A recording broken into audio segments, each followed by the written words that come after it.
Marcus Chen had died 17 times in the past month. Each death brought him back stronger, angrier, and with memories that shouldn't belong to a human. The alien invasion fleet thought they were dealing with another primitive world, another easy conquest.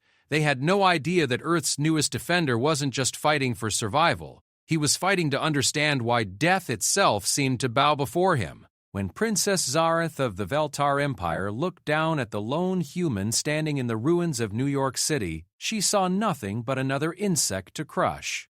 What she couldn't see was the ancient power awakening behind his tired eyes, or the way reality itself seemed to bend around him like a gravitational field of pure destruction. The aliens thought they were the apex predators of the galaxy. They were about to learn that some prey bite back and some humans are far more than human. The morning sky over New York burned crimson as the Veltar Empire's ships descended like falling stars. Marcus Chen pressed himself against the cold concrete of a destroyed overpass, watching the massive vessels settle into formation above Manhattan. Their hulls were sleek obsidian, carved with glowing symbols that hurt to look at directly. He'd been watching them for 3 days now, ever since the first wave of destruction had reduced most of the city to rubble. His clothes were torn and blood-stained, his face gaunt from lack of sleep. But his eyes held something that hadn't been there before the invasion began.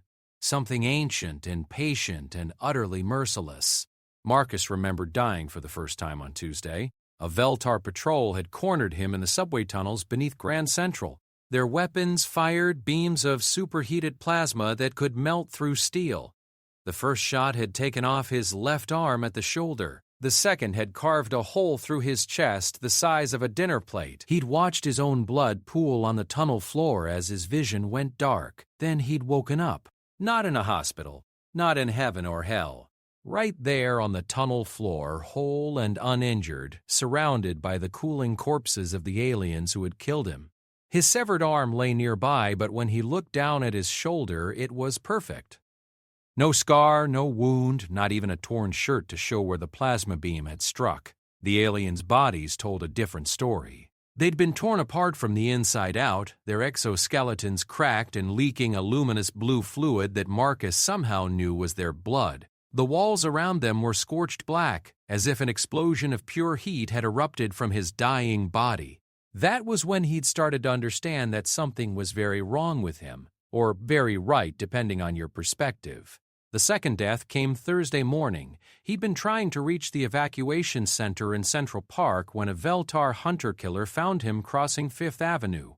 This one was bigger than the soldiers, built like a mechanical spider with 8 articulated legs and a weapon cluster where its head should be. It had pursued him through the ruins of Rockefeller Center, its footsteps leaving molten prints in the asphalt. Marcus had tried to hide in the remains of a bookstore, but the hunter-killer had simply blasted through the wall. The explosion had brought down 3 floors of the building on top of him, crushing his body under tons of concrete and twisted steel. He'd felt his ribs crack, felt his skull split, felt his spine snap like a dry branch, and then he'd woken up again. This time he was standing in the center of a crater where the bookstore used to be. The hunter-killer was gone, not destroyed, not damaged, but completely gone. As if something had simply erased it from existence. The air still hummed with residual energy, and when Marcus looked at his reflection in a broken window, his eyes were glowing with a soft silver light. By the 7th death, he'd stopped being afraid. By the 10th, he'd started to enjoy it. The Veltar weren't just invaders, they were conquerors. Their empire spanned half the galaxy, built on the bones of 1,000 subjugated worlds. They had protocols for dealing with resistant populations, tried and tested methods for breaking the spirit of any species they encountered. Pain, fear, hopelessness, these were their tools, wielded with the precision of master craftsmen. But they'd never encountered anything like Marcus Chen. He'd learned about them during his deaths, somehow absorbing information from their minds in the moments before they died. The Veltar were an ancient race, older than human civilization by millions of years. Their technology was based on principles that humanity was only beginning to glimpse. They could manipulate matter at the molecular level. travel faster than light, and their weapons could crack planets like eggs. Their society was rigidly hierarchical, ruled by an imperial family whose bloodline stretched back to the dawn of their species. At the apex sat Emperor Kazigathul, a being so old that he'd watched stars be born and die. Below him were the princes and princesses of the royal house, each commanding fleets that could glass entire star systems. Princess Zarath commanded the Third Conquest Fleet, the force currently occupying Earth. She was young by Veltar's standards, barely 3,000 years old, but she'd already added 17 worlds to the Empire. Her methods were elegant in their brutality. Identify the strongest members of the target species, break them publicly and completely, then use their broken spirits to demoralize the rest of the population. It was a strategy that had never failed her, Marcus smiled as he watched her flagship hovering above the ruins of Times Square. The ship was a monument to Veltar engineering, 3 kilometers long and covered in weapon emplacements that could reduce a mountain range to ash. Its name was carved into the hull in the flowing script of the imperial tongue, Inevitable Sorrow.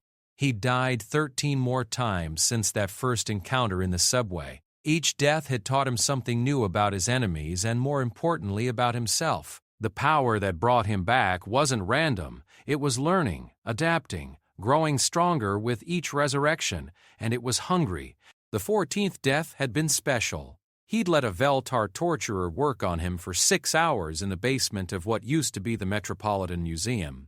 The alien had been trying to break his mind, to extract information about human resistance movements. Instead, Marcus had used the connection to probe deeper into Veltar psychology than ever before. What he'd found had made him laugh until the torturer's neural probe had finally stopped his heart. The Veltar were afraid.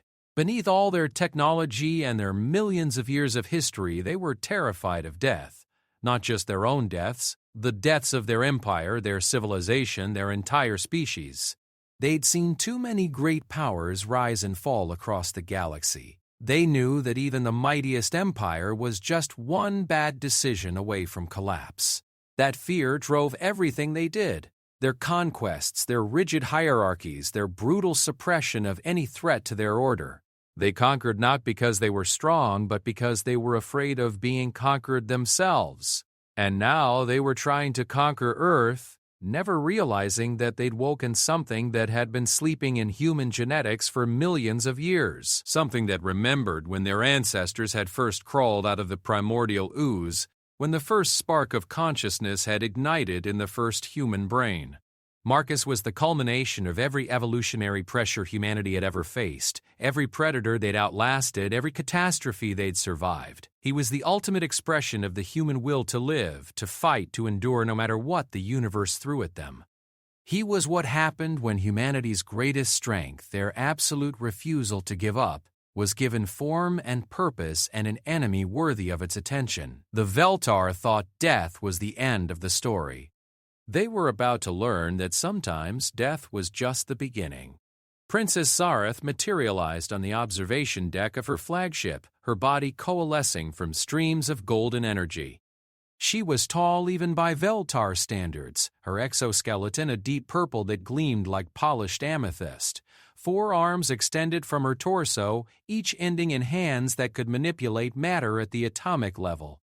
Her head was elongated and elegant, with compound eyes that could see across the entire electromagnetic spectrum. She'd been beautiful once, according to the aesthetic standards of her people. But 3 millennia of warfare had left their mark. Scars crisscrossed her carapace, some from weapons, others from the ritual scarification that marked her rank. Her left eye had been replaced with a mechanical sensor that glowed with cold blue light. "Report," she commanded, her voice carrying the harmonic frequencies that made her words impossible to ignore. Her aide, a younger Veltar named Kethfor, approached with the fluid grace of his species. "The human population centers have been reduced to acceptable levels, Your Highness. Resistance has been minimal. We estimate total pacification within another planetary rotation." Zarath nodded absently, her attention focused on the ruins spread out below her ship. Earth had been particularly easy to conquer. The humans had been so divided, so focused on their petty tribal conflicts that they barely managed any coordinated resistance at all. A few nuclear weapons had been launched at her fleet, but Veltar shields were designed to withstand the death throes of stars. Human technology was laughably primitive by comparison. "What of the specimen collections?" she asked. "Proceeding on schedule. We have acquired representatives of all major human genetic variations. The Emperor's xenobiologists will be pleased with the diversity." The specimen collections were a standard part of any conquest. The Veltar had learned long ago that newly conquered species often possessed unique biological or psychological traits that could be useful to the Empire. Humans were particularly interesting in this regard. They showed an unusual capacity for adaptation and problem-solving that might prove valuable in certain applications. Most of the specimens would be dissected and studied, their genetic material preserved in the Imperial archives. A few might be kept alive for behavioral research. The rest of the human population would be sterilized and used for manual labor until they died out naturally. It was a clean, efficient process that Sareth had overseen dozens of times before. "Your Highness," Kethfor said, his voice carrying a note of uncertainty. "There have been some irregularities in the occupation." Zareth's mechanical eye whirred as it focused on her subordinate. "Explain?" "Always in the same general area. The ruins of what the humans called Manhattan. Initial reports suggested equipment failures, but our investigation teams have also disappeared." "How many?" 17 patrols, 2 investigation teams, a hunter-killer unit. Zareth felt a familiar stirring of interest. In 3,000 years of warfare, she'd learned to recognize the signs of something unusual. Most conquered populations followed predictable patterns: initial resistance, gradual demoralization, final submission, but occasionally, very rarely, something else would emerge. A leader who couldn't be broken, a weapon that shouldn't exist, a strategy that defied all logic. These anomalies were dangerous, but they were also opportunities. The Emperor rewarded those who brought him interesting discoveries, and Zareth had risen to her current rank partly because of her ability to identify and capture the unusual. "Dispatch a full search battalion," she ordered. "I want to know what's happening down there." "At once, Your Highness." But as Kethfor moved to carry out her orders, Zareth was already planning her next move. If there was something on the surface capable of destroying her patrols, she would need to handle it personally. The last thing she wanted was for some hidden human weapon to complicate what should be a simple pacification operation. She had no idea that at that very moment the source of her problems was standing in the ruins below, looking up at her flagship with eyes that burned with silver fire. Marcus watched the Veltar search battalion deploy from the belly of the flagship. 30 soldiers in full combat armor, supported by 3 hunter-killers and a command vehicle that looked like a floating pyramid made of black glass. They moved with the mechanical precision of a species that had conquered half the galaxy, their sensors sweeping the ruins for any sign of life. He let them find him. The first soldier to spot him was a young trooper whose armor bore the crimson markings of a recent graduate from the Imperial Military Academy. Marcus was sitting on a pile of rubble that had once been a hot dog stand, eating from a can of beans he'd scavenged from a destroyed grocery store. The trooper raised his weapon and spoke in the harsh, clicking language of the Veltar. Marcus didn't need to understand the words. The meaning was clear enough: surrender or die. Marcus set down his can of beans and stood up slowly, raising his hands in the universal gesture of surrender. The trooper relaxed fractionally, speaking into his comm device to report the capture of a human survivor. That was when Marcus smiled. The explosion started from inside the trooper's armor and expanded outward like a flower of pure destruction. The other soldiers had just enough time to register the blast before the shockwave hit them, their exoskeletons cracking like eggshells under the pressure. The hunter-killers fired their main weapons, but the beams passed harmlessly through Marcus's body as if he were made of smoke. Then he was among them, moving faster than their enhanced reflexes could track. His hands passed through their armor like it was made of paper, and everywhere he touched, Veltar soldiers simply ceased to exist. Not killed, not destroyed. Erased, as if they had never been there at all. The command vehicle's AI tried to process what it was seeing, but the data made no sense. A single human, apparently unarmed, was systematically annihilating an entire battalion of the Empire's finest soldiers. Kinetic weapons passed through him without effect.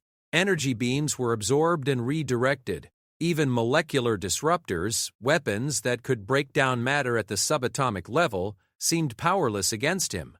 The AI reached the only logical conclusion: this was not a human. By the time the last soldier fell, Marcus was the only living thing within a 4-block radius. The Veltar weapons and equipment lay scattered across the rubble, slowly dissolving as whatever force surrounded him ate away at their molecular structure. He picked up his can of beans and resumed eating, looking up at the flagship hovering overhead.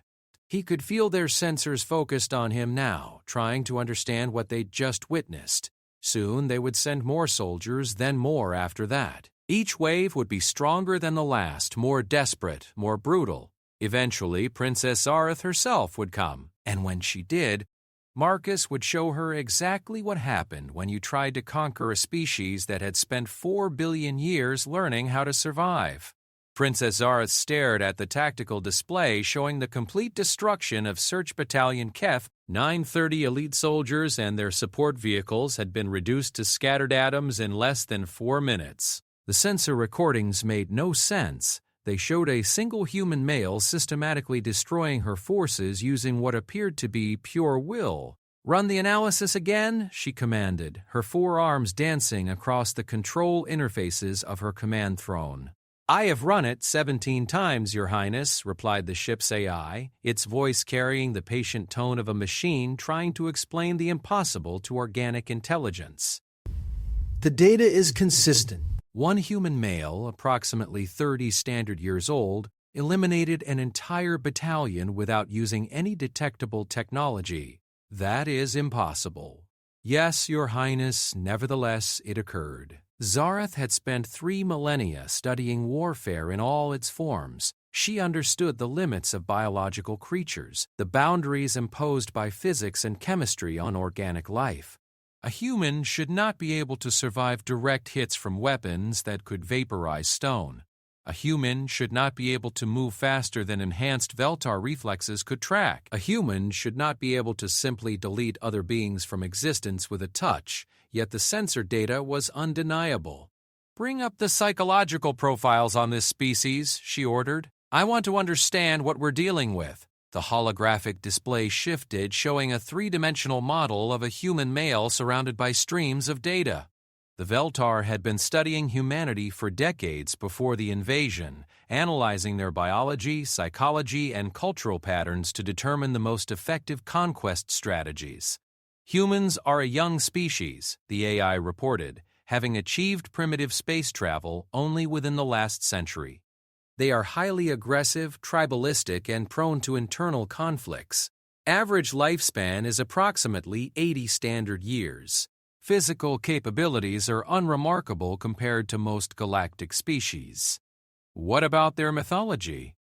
Their religions have developed thousands of belief systems throughout their history. Many involve the concept of supernatural beings with powers beyond natural law.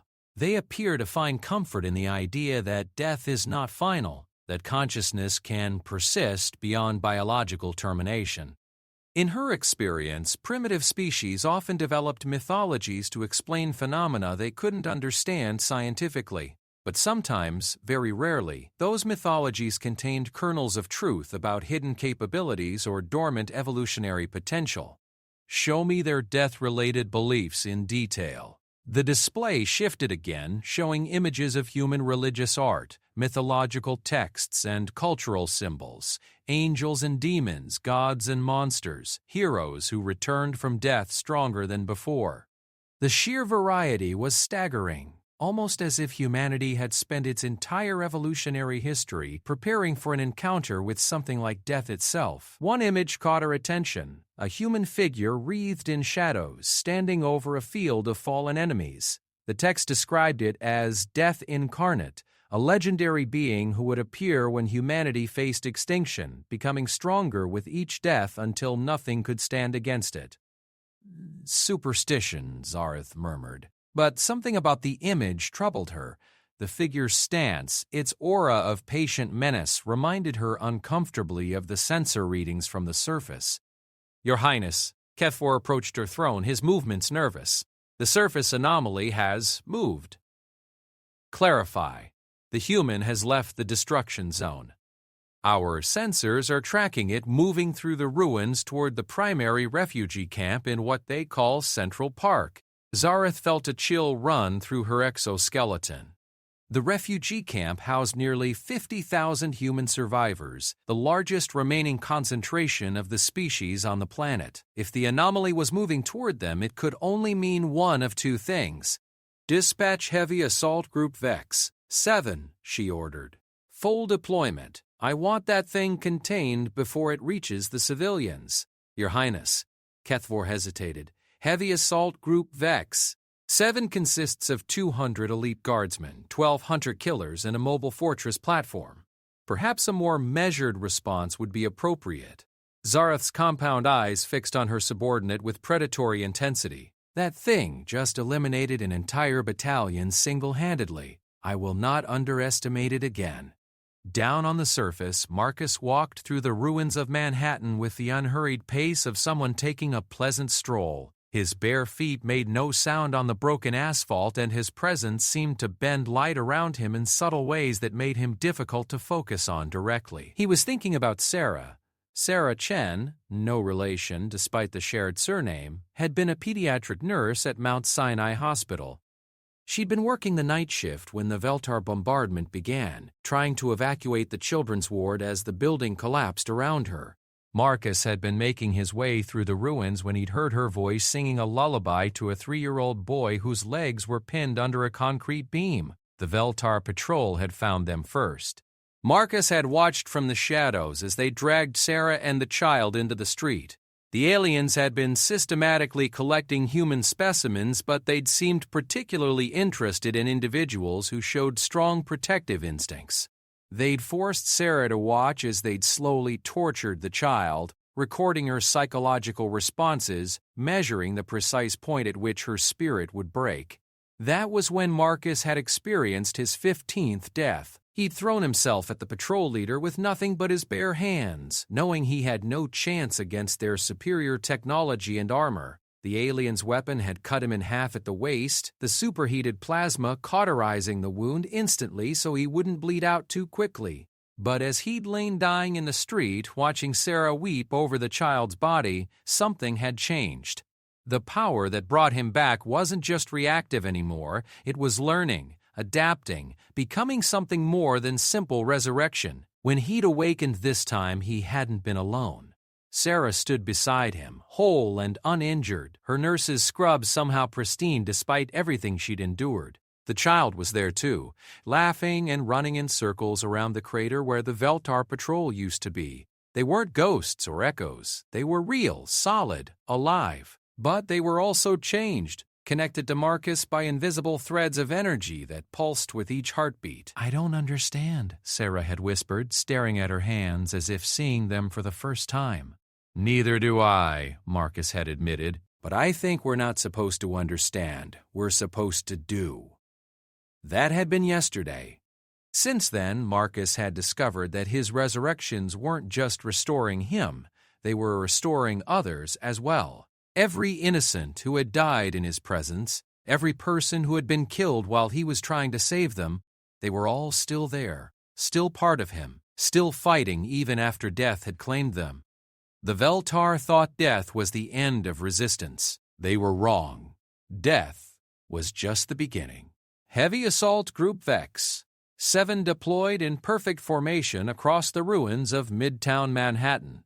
200 Veltar guardsmen in powered armor that could withstand direct hits from antimatter weapons.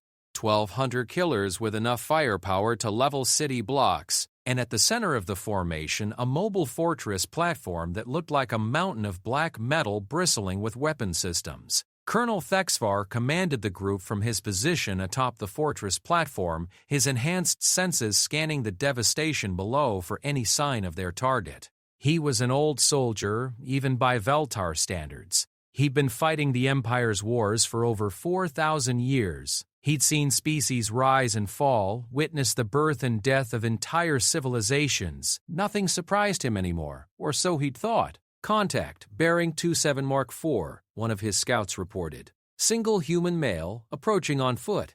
Thexvar swiveled his optical sensors toward the indicated coordinates and felt something cold settle in the pit of his stomach.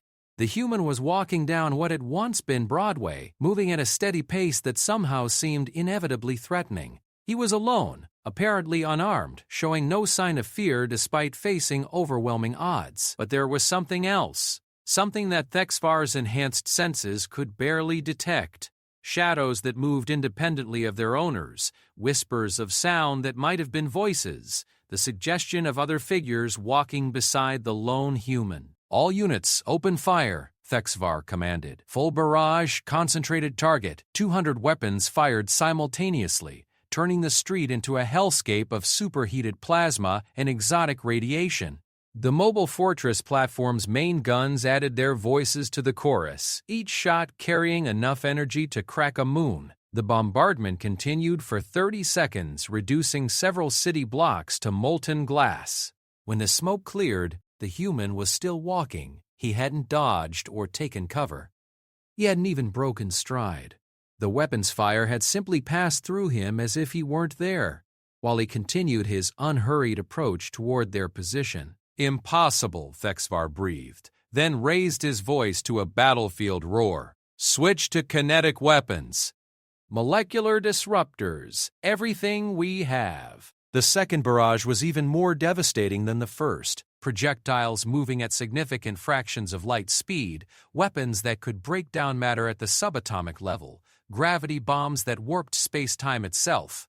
The entire arsenal of Veltar military science was unleashed on a single target, and still the human walked. But now Thexvar could see the others. They materialized around the lone figure like smoke given form. Dozens of humans, then hundreds, all walking in perfect synchronization.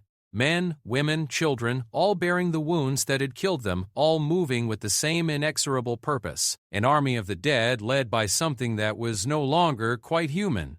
"Fall back," Thexvar commanded, but it was already too late. Marcus raised his hand and reality screamed. The nearest hunter-killer simply ceased to exist, its complex machinery unraveling at the molecular level. The guardsmen tried to retreat, but their own shadows turned against them, reaching up from the ground to drag them down into darkness. The mobile fortress platform's weapons turned on each other, the ship's AI somehow convinced that its own defensive systems were enemy targets, and through it all, Marcus walked forward, surrounded by his congregation of the dead, each step bringing him closer to the heart of Thexvar's formation.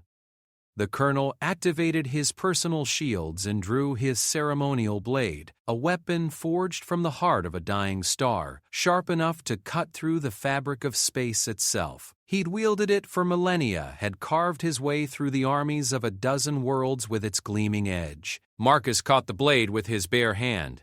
"You can't survive," Thexvar snarled, pressing all his enhanced strength against the weapon's hilt.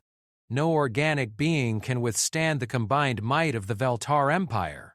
Marcus looked at him with eyes that held the accumulated weight of every human death, every moment of suffering, every last breath drawn in defiance of an uncaring universe. Survival was never the point, Marcus said quietly, and the blade shattered like glass. Thexvar had just enough time to scream before Marcus's hand passed through his armored chest and touched his heart. The colonel felt his consciousness unravel, felt his memories and experiences drain away like water through a broken dam. But in his final moments, he understood something that would have horrified him if he'd lived to contemplate it. The human wasn't just killing them. He was learning from them.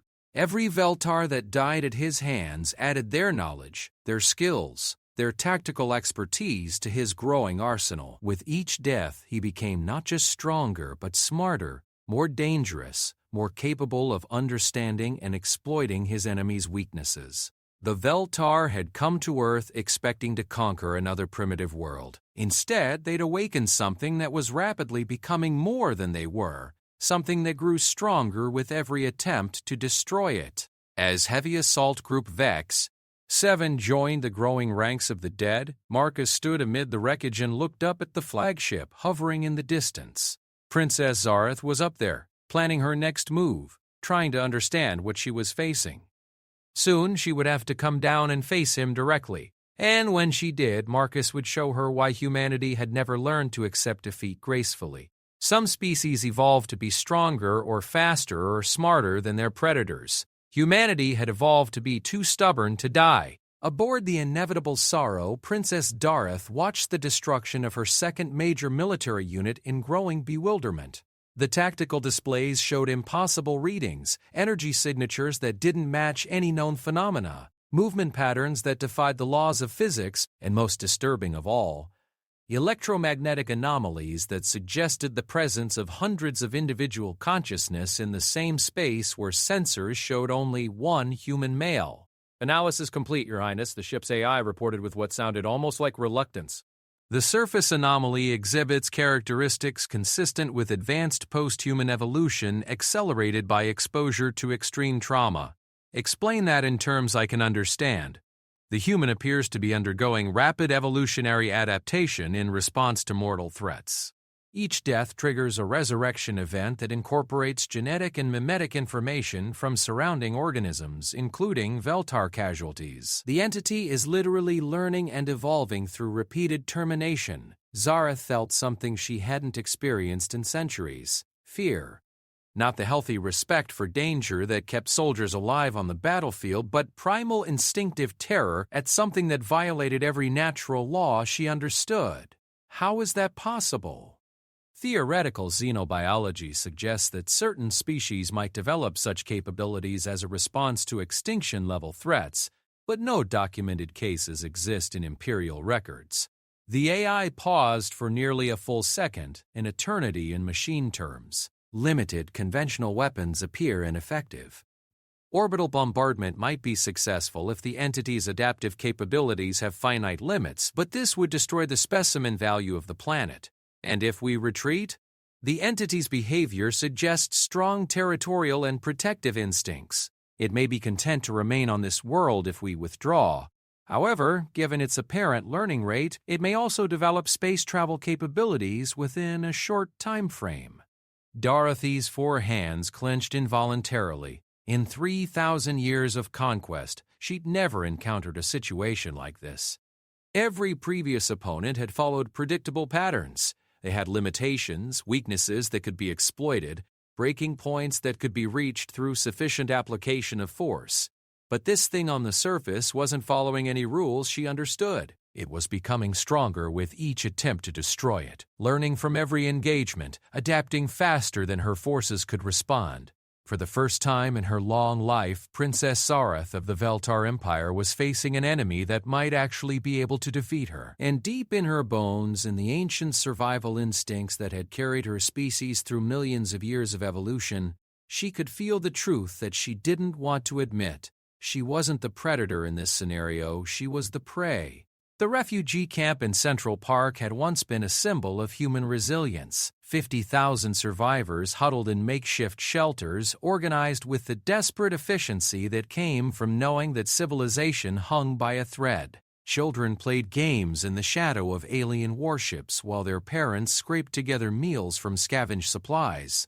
Doctors treated patients with bandages made from torn clothing. Teachers held classes under trees, determined to preserve some fragment of human knowledge for whatever future might remain. Marcus stood at the edge of the camp as dawn broke over the ruins of Manhattan, watching the survivors begin another day of careful, precious life. Behind him, the shadows writhed with the forms of the dead. Sarah the nurse, Colonel Thexvar still wearing his shattered armor, hundreds of others who had fallen in his wake. They were part of him now, their memories and experiences woven into the growing tapestry of his consciousness. He was no longer entirely human. He understood that now. Each death had stripped away another layer of his original humanity, replacing it with something broader, deeper, more connected to the fundamental forces that governed life and death. He could feel the heartbeat of every person in the camp, could sense their fears and hopes as if they were his own. More than that, he could feel the vast web of connections that linked all living things, the invisible threads of consciousness that bound every soul to the universal pattern. The Veltar saw only individual organisms competing for resources. They had never learned to perceive the deeper unity that connected all life. It was a blindness that would prove fatal. "Sir?" a voice interrupted his meditation. Marcus turned to see a young woman approaching cautiously, her medical scrubs identifying her as one of the camp's volunteer doctors. Are you the one who's been fighting them?" Marcus studied her for a long moment. Dr. Elena Rodriguez, age 28, graduated from Columbia Medical School 3 years ago. She'd lost her fiancé in the first wave of the invasion, her parents in the second. She'd been working 18-hour days in the camp's medical tent, trying to treat injuries with supplies meant for a weekend camping trip. "I am," he said simply. "The children have been asking about you. They've started calling you the guardian angel." She managed a weak smile. "Though, from what the survivors say, you're not much like the angels in the storybooks." Marcus looked past her to where a group of children sat in a circle, listening to an elderly man tell stories. The old man was describing a figure wreathed in shadows who fought monsters in the dark places of the world, protecting the innocent from things too terrible to name. "Angels were never meant to be comfortable," Marcus said. "They were meant to be effective. What are you going to do about them?" Aelin nodded toward the Veltar fleet hovering over the city. "We've heard reports from the perimeter scouts. More ships arriving every hour. They're massing for something big." Marcus nodded. He'd felt it too, the building tension in the alien fleet, the subtle changes in their formation patterns. Princess Zarath was preparing for a final assault, something overwhelming enough to crush whatever resistance remained on Earth. She didn't understand that resistance had evolved beyond her ability to crush it. "I'm going to end this," Marcus said. "How?" Marcus smiled, and for a moment Elena saw something in his expression that made her take an involuntary step backward. It wasn't cruelty or madness, it was the patient, inevitable certainty of entropy itself. By giving them what they came here for. High above the earth, Princess Zarath stood in the command center of her flagship, surrounded by holographic displays showing the deployment of the largest military force ever assembled by the Veltar Empire. She'd called in every available ship, every reserve unit, every experimental weapon in the Imperial arsenal. 400 warships now filled Earth's orbital space, their combined firepower sufficient to reduce the planet to its component atoms. She should have felt confident. This was the ultimate expression of Veltar military might, a force that could stand against entire star empires and emerge victorious. No single being, no matter how powerful or adaptable, could possibly survive what she was about to unleash. And yet, she felt only growing dread. "Final preparations complete, Your Highness," Kethfor reported, his voice carefully neutral. "All ships report ready for Operation Extinction Protocol." It involved the simultaneous deployment of every weapon system in the fleet, followed by the detonation of gravity bombs that would destabilize the planet's core. Within minutes, Earth would be nothing but an expanding cloud of superheated gas and exotic particles. It was genocidal on a scale that made conventional warfare look like a playground disagreement. The Emperor reserved its use for situations where a threat was too dangerous to be allowed to exist. "Your Highness," the ship's AI interrupted, "I am detecting an anomaly in the target zone." The main display shifted to show the refugee camp in Central Park. At first, Zarath saw nothing unusual, just the familiar cluster of human shelters and the scattered heat signatures of the survivors. Then the image resolution increased and she saw him. The anomaly stood at the edge of the camp, perfectly still, looking directly up at her flagship. At this distance and magnification, she could see his face clearly for the first time. He appeared young by human standards, with dark hair and features that suggested mixed Asian and European ancestry. His clothes were simple, jeans and a t-shirt that had seen better days. He looked utterly, completely ordinary. except for his eyes. Even through the cameras and tactical displays, even across the vast distance that separated them, Zareth could feel the weight of his gaze. Those eyes held depths that shouldn't exist in any organic being, shadows that seemed to move independently of any light source. "Magnify his position," she ordered. The display zoomed in further, and Zareth felt her breath catch in her throat. The human wasn't alone. Surrounding him, visible only as heat distortions and electromagnetic anomalies, were hundreds of other figures, the dead from her previous assaults, all standing in perfect formation around their leader. As she watched, the anomaly raised one hand in what might have been a greeting or a challenge. "Execute extinction protocol," Zareth commanded. 400 warships opened fire simultaneously. The barrage that descended on Central Park was beyond description. Plasma beams hot enough to ignite the atmosphere, kinetic projectiles moving at relativistic speeds, exotic matter weapons that could unravel atomic bonds, gravity bombs that twisted space-time into pretzel shapes. The very air above Manhattan caught fire from the sheer energy density of the assault. The refugee camp vanished in an expanding sphere of destruction that turned Central Park into a crater 5 kilometers wide and half a kilometer deep.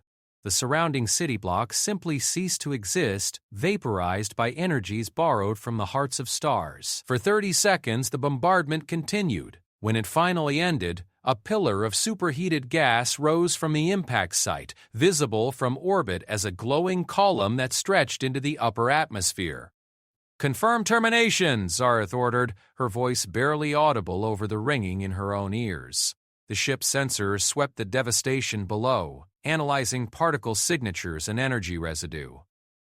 The data stream scrolled across the displays in endless columns of numbers and symbols. "Target zone shows complete molecular dissolution," the AI reported. "No organic matter detected. No energy signatures consistent with life forms. And the anomaly? No trace detected. Estimated probability of survival, 0. Zareth felt her shoulders sag with relief. It was over. The threat had been neutralized.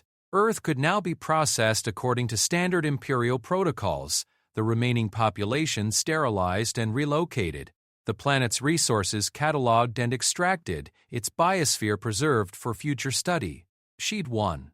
Then the dead began to rise. It started as a whisper in the ship's sensors, energy readings that didn't quite make sense, electromagnetic fluctuations that seemed to follow patterns too complex for natural phenomena. Then the cameras began picking up movement in the crater where Central Park used to be. At first, it looked like heat distortions rising from the still molten ground, but as the minutes passed, the distortions began to take shape. Human forms, translucent but growing more solid with each passing second. Men, women, children, all the refugees who had died in the bombardment, standing in the exact positions they'd occupied before the attack. And at their center, completely unharmed and somehow more real than everything around him, stood Marcus Chen. He looked up at the fleet hovering overhead and smiled. "Impossible," Zareth breathed. "The energy levels required for resurrection on that scale. No organic being could channel such forces without being torn apart at the cellular level." "Your Highness," Kethvor's voice was barely a whisper, "the anomaly is growing." The displays showed Marcus at the center of an expanding field of distorted space-time. The 50,000 refugees who had died in the bombardment were rising around him, their forms becoming more substantial with each passing moment. But they weren't the only ones returning. From the ruins of Manhattan, figures began emerging from shadows and rubble. Every human who had died since the invasion began, soldiers and civilians, adults and children, all of them walking with steady purpose toward the crater where Marcus stood. 100,000 people. 200,000. More arriving every minute, drawn by some irresistible force to join the growing congregation of the resurrected. "He's not bringing them back," Zareth realized with dawning horror. He never let them go. The truth hit her like a physical blow. The anomaly hadn't been resurrecting the dead. It had been collecting them, storing their consciousness and life force within itself, adding their strength to its own with each passing death. Every Veltar sheet sent against it, every human who died in its presence, every soul that had passed from life while it watched, all of them were still there, still part of it, still fighting even after their bodies had been destroyed. The bombardment hadn't killed the refugees, it had simply freed them from the limitations of physical form, allowing them to join the growing army of spirits that served Marcus's will. "Your Highness!" The ship's AI spoke with something approaching panic in its synthetic voice. "I am detecting massive energy buildup in the target zone." Readings are consistent with space-time manipulation on a planetary scale. On the surface, Marcus raised his arms toward the sky. Around him, his army of the dead raised their voices in a sound that was part hymn, part battle cry, part funeral dirge. The very air began to sing with harmonics that touched frequencies beyond the range of physical instruments. Reality twisted. The Veltar fleet, hanging in perfect formation above Earth's atmosphere, suddenly found itself elsewhere. The ships were still there, still functional, but the space around them had changed. Instead of Earth's blue skies and white clouds, they looked down on a landscape of black stone and silver rivers, lit by two suns that burned with cold fire. "Where are we?" Zareth demanded. "Unknown," the AI replied. "Stellar navigation is non-functional." Quantum entanglement communicators show no connection to the Imperial network. We appear to have been relocated. To where? The answer came not from the ship's computers, but from Marcus himself.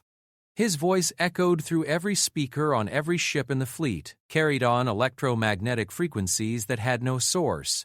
"Welcome," he said, "to the place where all debts are paid." The black stone cracked and split, revealing depths that glowed with phosphorescent light. From those depths, shapes began to emerge, not human this time, but alien. Veltar forms, thousands upon thousands of them, all bearing the wounds of their deaths. Every species the Empire had conquered, every world they'd sterilized, every civilization they'd erased from history. All of them were here, in this space outside normal reality, waiting for justice. "This is impossible," Zareth whispered. "The dead cannot return. The laws of thermodynamics prohibit the resurrection of consciousness after physical termination." Marcus's laughter echoed through the void between stars. "Your empire has spent millions of years studying the laws that govern matter and energy, but you never learned the most important law of all, which is that some things are more important than physics." The army of the dead began to move, flowing upward from the surface like a tide of phosphorescent shadow. They passed through the hulls of the Veltar ships as if the metal were mist, pouring into corridors and command centers and weapons bays. But they weren't attacking. They were talking.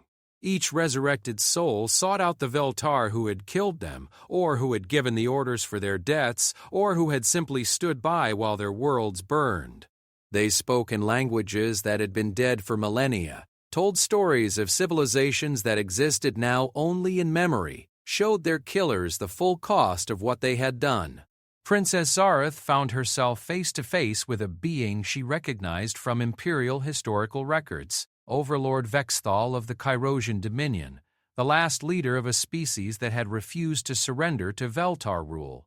She'd ordered his execution personally 3,000 years ago as an example to other would-be resistors.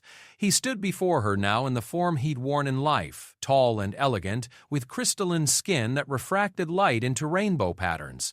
The wounds from his execution were still visible on his torso, but they no longer seemed to cause him pain. "Princess," he said in the musical language of his people, "we have much to discuss."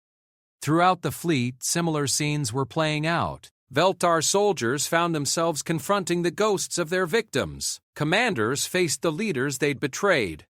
Scientists met the subjects of their cruel experiments.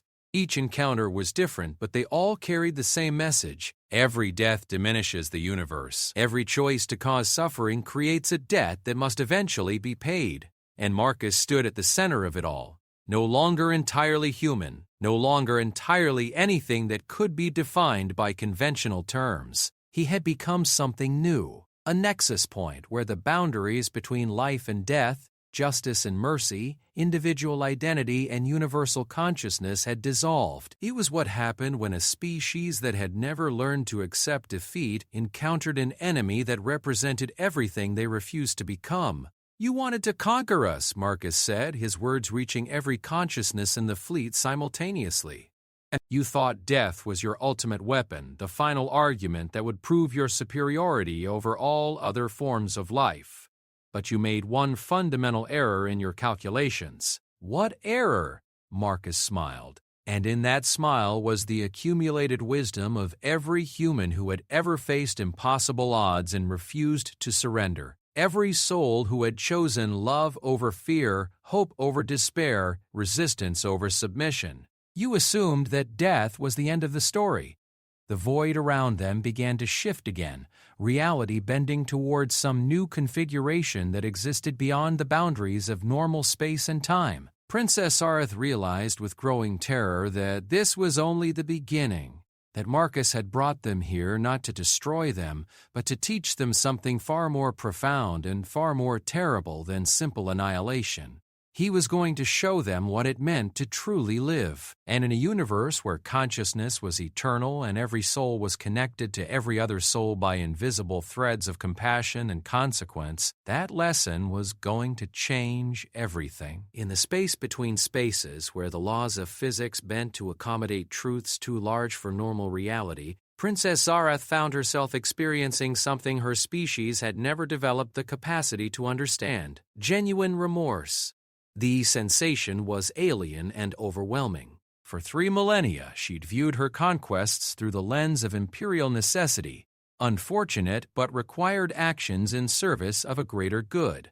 The Veltar Empire brought order to chaos, structure to primitive civilizations, advancement to species too young to achieve it on their own. The deaths were regrettable but inevitable casualties of progress. Now, standing face to face with Overlord Vexthal and feeling the full weight of his species' extinction, she understood that she'd been lying to herself for thousands of years. "Your people were artists," Vexthal said, his crystalline features reflecting light that had no source in this place outside normal space. "Before you became conquerors, the Veltar created beauty that could make stars weep. Your early poetry spoke of connection, of finding harmony between disparate forms of consciousness. What happened to that vision?" Zareth tried to access her memories of that ancient time, but found them strangely fragmented.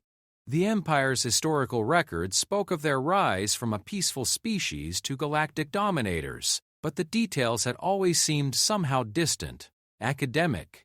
Now she realized that the transition hadn't been gradual. Something fundamental had changed in their collective psyche, something that had severed their connection to empathy and replaced it with an endless hunger for control. "We became afraid," she admitted, the words torn from some deep part of her consciousness that she'd forgotten existed. "We discovered that the universe was full of species capable of destroying us, and we decided to destroy them first." "But you never stopped," Vexthal observed. "Even after you'd eliminated every conceivable threat, you continued conquering, continued killing, continued expanding your empire beyond any rational need for security." Around them, similar conversations were playing out throughout the displaced fleet. Veltar soldiers found themselves reliving the final moments of their victims, experiencing firsthand the terror and despair they'd inflicted. Commanders who'd ordered the sterilization of entire worlds felt the accumulated grief of billions of lost souls. Scientists who'd conducted experiments on sapient beings discovered what it meant to be reduced to data points and tissue samples. But Marcus wasn't torturing them. The experiences were profound and transformative, but they carried no malice, no desire for revenge. Instead, there was something deeper at work. A fundamental rewriting of consciousness that stripped away the barriers between self and other, revealing the vast web of connection that linked all living things. "You see," Marcus said, his voice reaching every mind in the fleet simultaneously, "your empire was built on a fundamental misunderstanding of how the universe works." He stood now at the center of a vast amphitheater that had materialized from the void, surrounded by representatives of every species the Veltar had ever encountered. The living and the dead sat side by side, their forms translucent but unmistakably real. Humans and Veltar, ancient civilizations and newly emerged species, all united in this space where the boundaries between life and death had lost their meaning.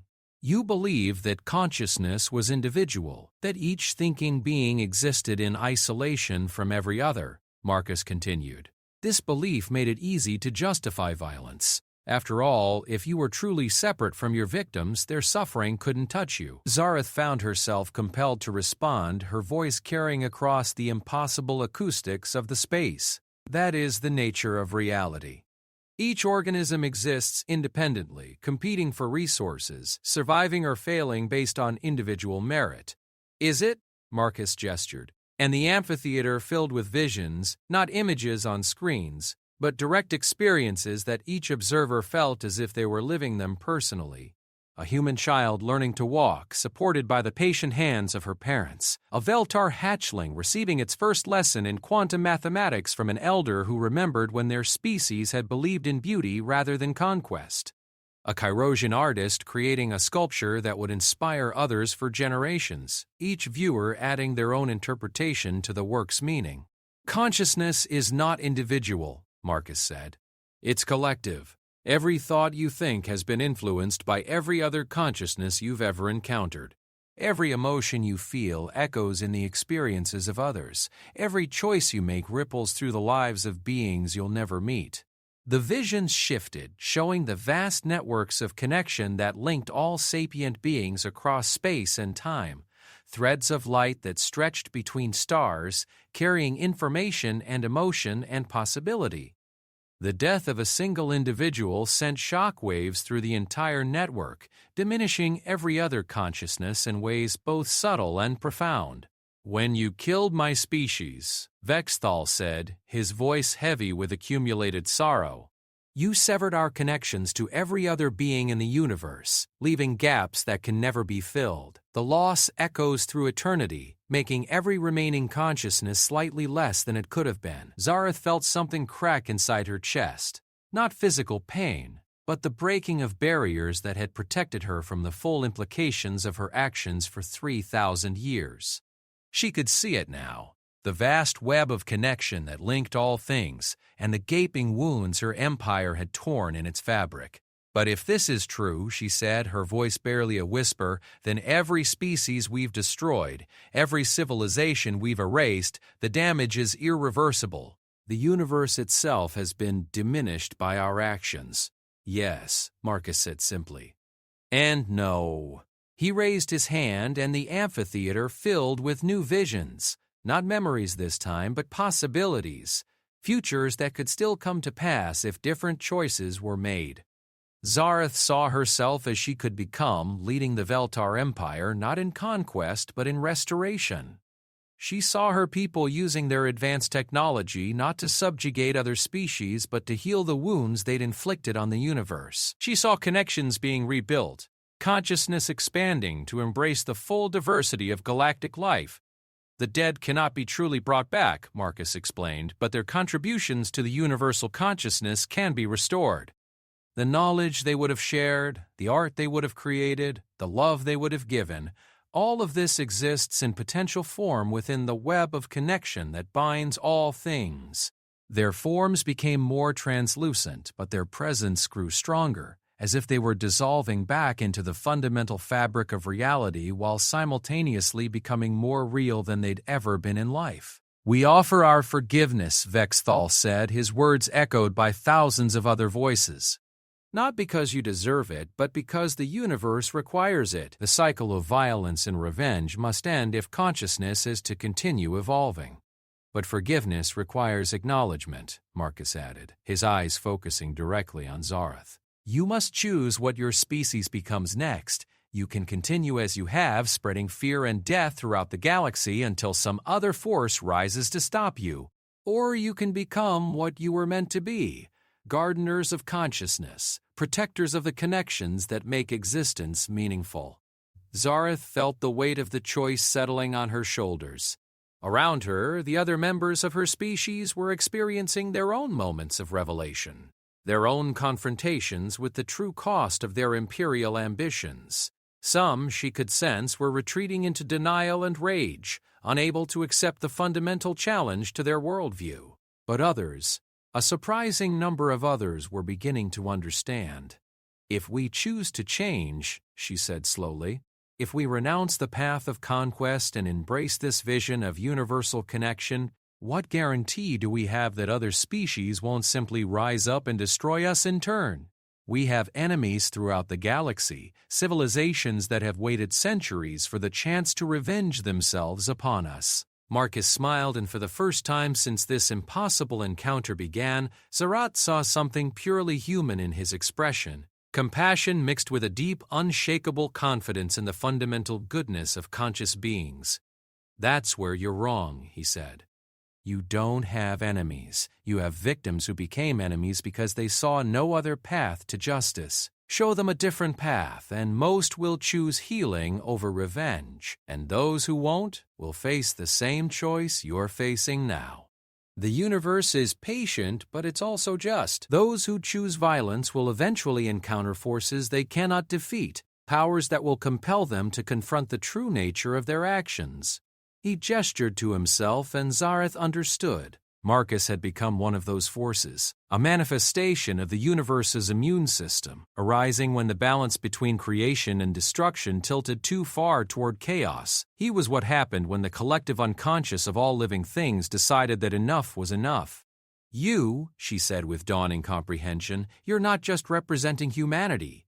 You're representing every species we've ever harmed, every consciousness we've diminished or destroyed." "I am the voice of the silenced," Marcus confirmed, "the will of those who can no longer speak for themselves. I am what the universe creates when the strong prey upon the weak for so long that the very fabric of reality begins to fray." If Marcus represented the accumulated will of every victim of Veltar aggression, then he possessed not just the power to destroy their empire, but the moral authority to do so. He could erase them from existence, and the universe itself would support the action as a necessary correction to an imbalance that had grown too large to ignore. "But I am also human," Marcus continued, "and humans believe in redemption. We believe that even the most lost souls can find their way back to the light if they're given the chance and the guidance to do so." He extended his hand toward Zareth, and she could feel the power radiating from his form, not the destructive force she'd witnessed on Earth, but something generative and healing, like sunlight after a long winter. "Choose," he said. "Become what your species was meant to be, or face the consequences of what you've chosen to become." Princess Zareth looked around the amphitheater one last time, taking in the faces of the dead and the living, the accusers and the advocates, the witnesses to 3 millennia of conquest and cruelty. Then she looked at her own people scattered throughout the impossible space, each grappling with their own moment of truth. Some would choose the path of continued violence, she knew.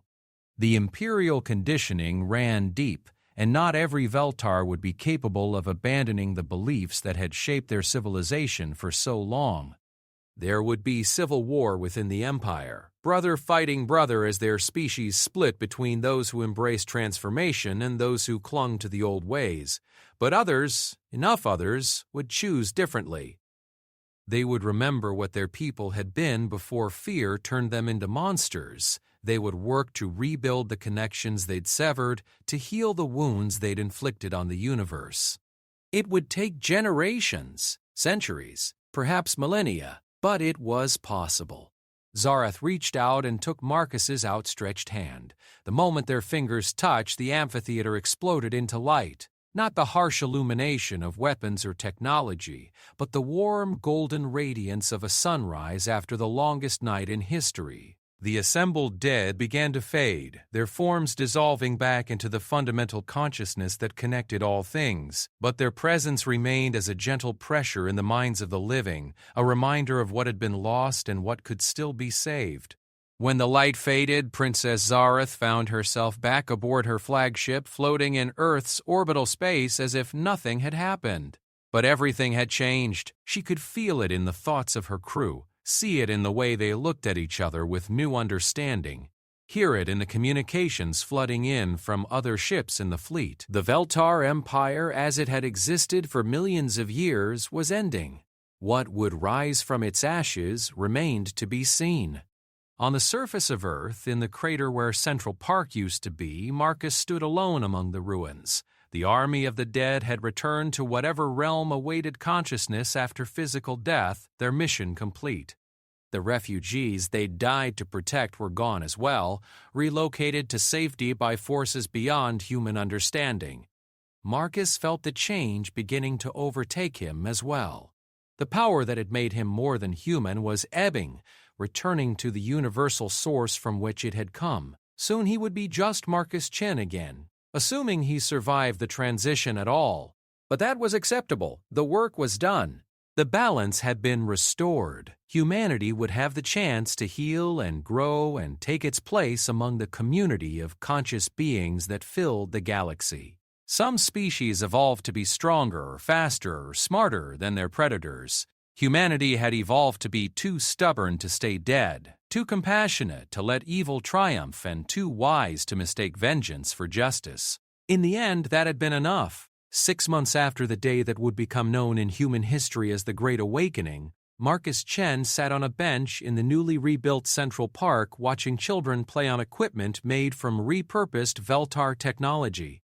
The playground swings moved in perfect harmony with gravitational fields, while the slides used controlled space-time distortions to create exhilarating but perfectly safe rides through dimensions that shouldn't exist in normal reality. He looked older now, not physically, but in his eyes, which carried the weight of memories that belonged to thousands of different souls. The power that had made him more than human was gone, returned to the universal consciousness from which it had emerged. But echoes remained, whispers of connection that let him sense the vast web of relationships linking all living things. "Penny for your thoughts," said Dr. Elena Rodriguez as she sat down beside him. She looked healthier than she had in the refugee camp, her face no longer gaunt with exhaustion and grief. Like most of the survivors, she'd thrown herself into the work of rebuilding, helping to establish the first human Veltar cooperation centers where both species learned to work together as partners rather than conquerors and conquered. "Just thinking about how strange the universe turned out to be," Marcus replied. "A month ago I thought death was the end of everything. Now I know, it's just another type of transition." Elena nodded, her gaze following his to where a group of human children were playing with young Veltar, juveniles whose exoskeletons were still soft and malleable, their compound eyes bright with curiosity about their new human friends. The sight would have been impossible to imagine during the invasion, when the two species seemed locked in a war that could only end in extinction for one or both. "The integration centers are reporting remarkable progress," Elena said. "The Veltar children are learning human empathy models faster than their adult counselors expected, while human kids are picking up Veltar quantum mathematics like it's basic arithmetic. Harrison thinks we might see the first truly hybrid consciousness within a generation." Marcus smiled at that. Dr. Sarah Harrison had been one of the first human scientists to volunteer for the joint research programs, determined to understand how consciousness could transcend the boundaries between species. Her work on interspecies communication had already led to breakthroughs that would reshape both civilizations. "What about the holdouts?" he asked. Elena's expression darkened slightly. "The purist faction is still causing problems. Admiral Krexthal has taken his fleet to the Outer Rim, claiming he's going to rebuild the old empire among species that haven't been contaminated by human influence, and there are human groups that want nothing to do with any aliens, period." Marcus had expected as much. Change of this magnitude never came easily, and there would always be those who preferred the familiar patterns of conflict and separation to the challenging work of building something new. But they were minorities in both species now, voices of fear being gradually overwhelmed by those who chose hope. "They'll come around eventually," he said. "Or their children will. The universe is patient. And if they don't?" Marcus looked at her with eyes that had seen beyond the boundaries of life and death. "Then they'll face the same choice Princess Sareth faced. The universe doesn't tolerate imbalance forever." Having renounced her royal titles along with the imperial system that had created them, was currently on her way back from the Corrosion home system, where she'd spent the last 4 months working with the survivors of her people's genocide. The Corrosians had chosen forgiveness over revenge, but rebuilding trust would take generations. Still, it was a beginning. "I got a message from the lunar colony this morning," Elena said, changing the subject to lighter matters. "The terraforming project is ahead of schedule. Dr. Patel thinks they'll have breathable atmosphere in the domed sections within another year." The lunar colony was one of the most ambitious joint projects undertaken by the new Human Veltar Alliance. Using Veltar terraforming technology, guided by human ecological principles, they were creating a new world that would serve as a symbol of what the two species could accomplish when they worked together instead of against each other. "Any word from the deep space exploration teams?" Marcus asked. "The Andromeda expedition made contact with something they're calling the Collective, apparently a hive mind species that's been watching our galaxy for millions of years. First contact protocols are being established, but early indications suggest they're friendly, or at least curious." Marcus nodded, unsurprised. The galaxy was vast beyond human comprehension, filled with forms of consciousness that neither species had previously imagined. The war between humans and Veltar had been a tiny, localized conflict in the context of galactic civilization. Now that both species were learning to look beyond their own narrow perspectives, they were discovering wonders that made their previous conflict seem almost quaint. "And the memorial?" he asked quietly. Elena's voice softened. "The dedication is next week. President Chen, no relation, I assume, will speak for humanity, and Zaroth will represent the reformed Veltar government. They're calling it the Monument to All Souls. It will honor every consciousness lost in the war, regardless of species." Marcus felt a deep sense of satisfaction at that news. The memorial had been his idea, a way to ensure that the lessons learned from the conflict would never be forgotten. It would stand in the exact spot where the old Central Park had been destroyed, a crystalline spire that would project the names and faces of every individual who had died, human, Veltar, and the representatives of other species caught in the crossfire. But more than that, it would serve as a focal point for the growing network of consciousness that connected all sapient beings. Visitors would be able to experience, for just a moment, the vast web of relationships that linked every thinking mind in the universe. They would understand, viscerally and undeniably, that every death diminished the whole and every life made it stronger. "I should go," Marcus said, standing up from the bench. "I have a meeting with the Council of Synthesis in an hour." The Council of Synthesis was the new governing body that had emerged from the ashes of both human governments and the Veltar Empire. It included representatives from both species, but its authority came not from military might or traditional political power, but from its ability to facilitate the growing connections between different forms of consciousness. Marcus served as an advisor to the council, though his role was more symbolic than practical. He was living proof that the barriers between species, between life and death, between individual and collective consciousness, were more malleable than anyone had previously believed. "Will I see you at the memorial dedication?" Elena asked. Marcus hesitated. He'd been avoiding public appearances lately, uncomfortable with the reverence that many people showed him. He wasn't a god or a prophet, just a man who'd been in the right place at the right time when the universe needed someone to speak for the silenced. "I'll be there," he said finally. "In the back probably, but I'll be there." Elena smiled and squeezed his hand briefly before heading back toward the hospital complex where she now served as Director of Interspecies Medical Research. Her work on Veltar physiology had already led to treatments for diseases that had plagued both species for millennia. Marcus watched her go, then began his own walk through the rebuilt city. The architecture was unlike anything that had existed before the war. Buildings that seemed to grow organically from the ground, their walls incorporating living systems that cleaned the air and provided habitat for urban wildlife. Human artistic sensibilities merged with Veltar engineering to create structures that were both beautiful and functional.